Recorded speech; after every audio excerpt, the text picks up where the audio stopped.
Hello mga guys, welcome back again sa aking YouTube channel. Dahil gabi na magluto tayo, madalian lang na ulam.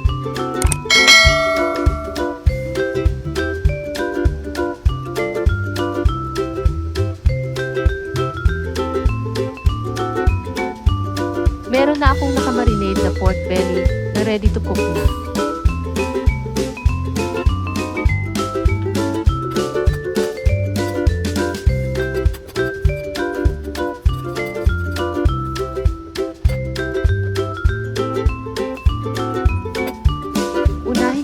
Ang ating mga sangkap, tulad ng sibuyas, sili at dahon sibuyas. Gumawa din ako ng suka na may sibuyas para sa ating sausawan na tiyak na magpapasarap sa ating pork belly.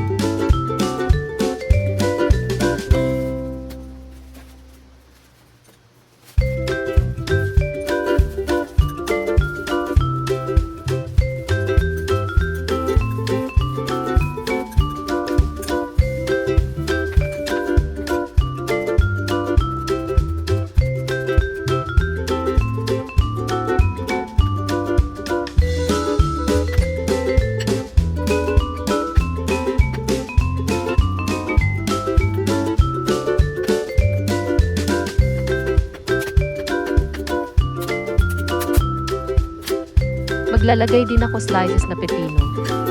Slices na mangga yung hindi pa masyado hinog para bumagay sa lasa ng ating pork belly.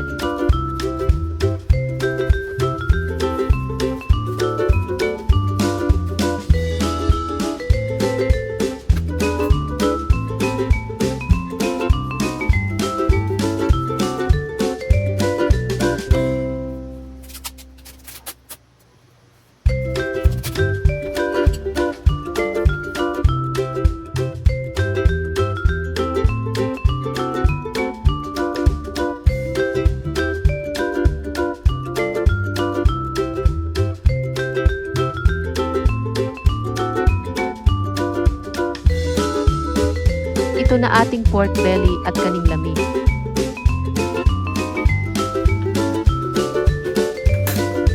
Painitin ko na ang ating pan at simulan ko nang lutuin ang ating pork belly.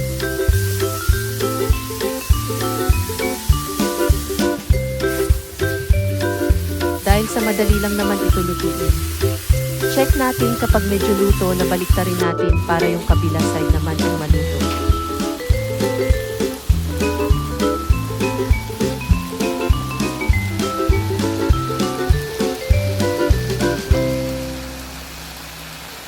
Kailangan po huwag masyado malakas ang apoy, yung tama lang para hindi ma-overcook ang karne. Medyo toasted at juicy. At ngayon luto na ang ating belly. Hanguin na natin ito at hiwain natin ng tamang size lang.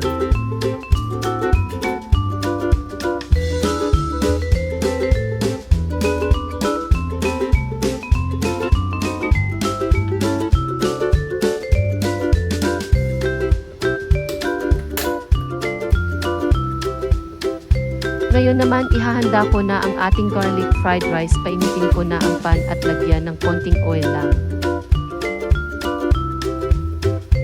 Meron akong isang bowl ng kanin lamig.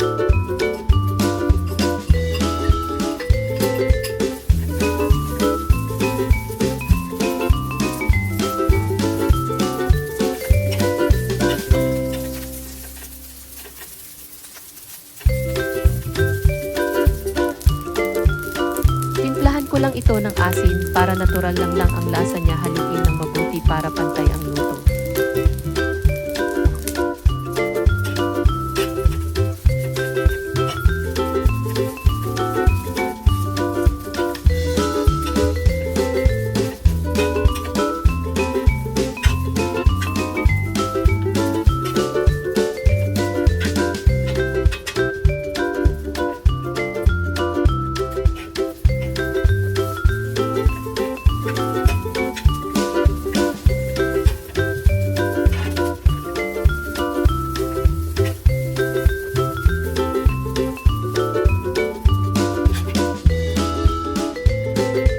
At dahil luto na ang aking fried rice lalagay ko na ang dahon sibuyas pati ang garlic flakes.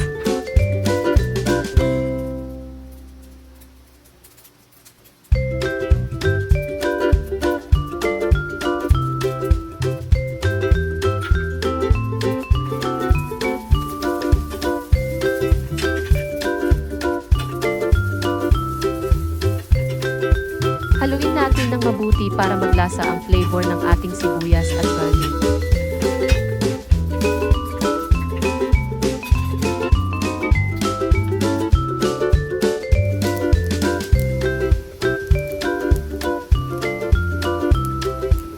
Naaamoy ko na ang sarap ng fried rice. Kung kayo ay may tirang kanin dyan, gawin niyo din ito. Guys, simpleng-simple lang at napakadaling gawin. At ito na ang ating hapunan. Inayos ko sa ating serving plate para magmukhang nasa restaurant tayo mga kabunay ko. Kahit nasa bahay ka lang, kayang-kayang mong gawin ito. Nakatipid ka pa at para ka na din kumain sa labas. Mga kabuninay, dito na nagtatapos ang ating video. Hanggang sa susunod po ulit. Paki-like naman at comment po ang aking video. At share na din po. Maraming salamat.